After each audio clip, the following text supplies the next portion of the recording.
All right, today we're jumping right into one of the most influential self-help frameworks ever created, the 12 steps. We're going to break down the core philosophy, pulling directly from its original text to really understand the problem it identifies and the very specific step-by-step solution it lays out. Okay, let's get into it. Right out of the gate, the text sets this incredibly serious tone.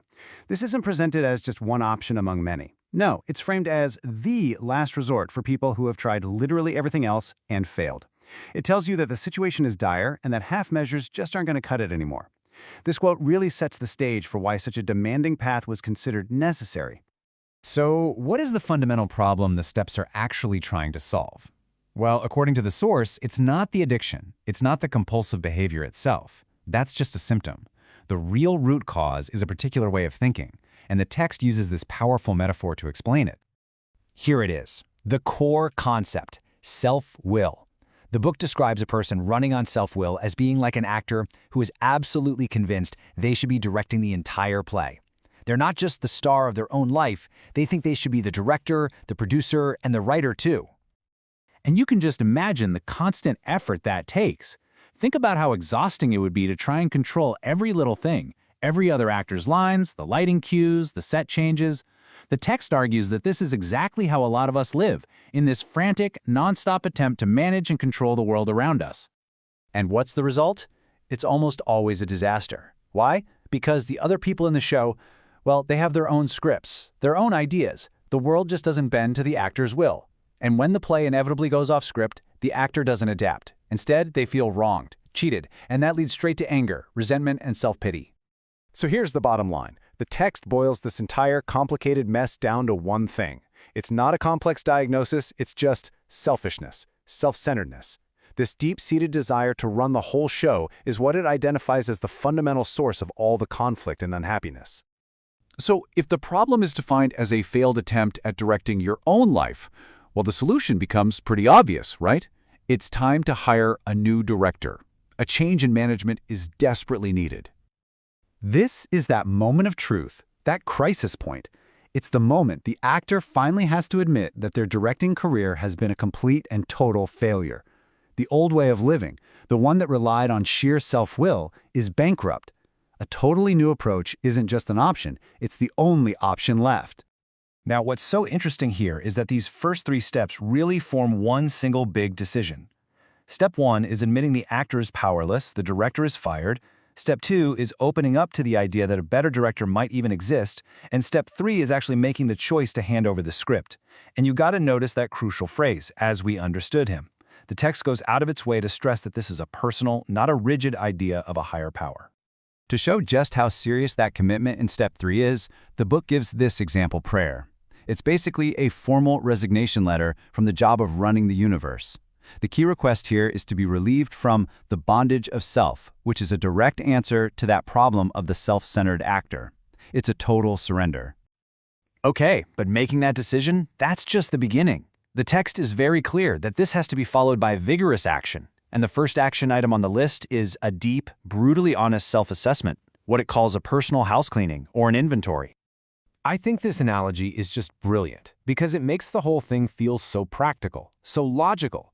You know, just like a business owner has to honestly look at their inventory to see what's selling and what's just collecting dust, this step demands that same unsentimental look at your own stock, the character traits and behaviors that have been causing all the trouble. And we're not talking about some vague, abstract exercise here. The book gives super concrete examples, like this grudge list. You write down who you're angry with, exactly why you're angry, and this is the most important part, what part of you felt threatened. Was it your pride, your security, your ambitions? It's like a forensic accounting of your emotional life. The process is very systematic, but here's the most radical, the most challenging instruction of all. Disregard the other person's faults entirely. The point isn't to decide who was right and who was wrong. The only goal of this inventory is to find your part. Where were you selfish? Where were you dishonest? Where were you afraid? It's a total 180-degree shift in focus. So after you do all this house cleaning, the inventory is going to reveal the damaged goods. And the text points to 2 things in particular that are so toxic they have to be dealt with right away: resentment and fear. Wow. I mean, the book could not be more blunt about this. Resentment is called the #1 offender. It's described as a fatal poison, the thing that all spiritual disease grows from. For someone trying to recover, holding on to a grudge isn't just a bad habit. It's a luxury they literally cannot afford. So what's the solution to something that deadly? A radical change in perspective. The text suggests that you start to see the people who've hurt you not as bad or malicious, but as spiritually sick. And that reframes everything. You wouldn't resent a sick friend for having the flu, right? You'd show them compassion. The goal is to apply that exact same thinking to every person on your grudge list. Okay, next up, fear. The inventory almost always shows that fear is hiding underneath so many of our actions and resentments. The text asks this really pointed question, getting right to the heart of it. Our own self-reliance, our own best efforts have failed us. Our own power just isn't enough to manage our fear.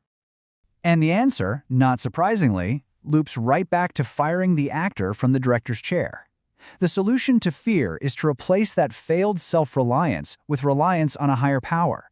It's about finally accepting that you're not in charge, that you're here to play your assigned role, not to run the entire production. This trust is what's presented as the true antidote to fear.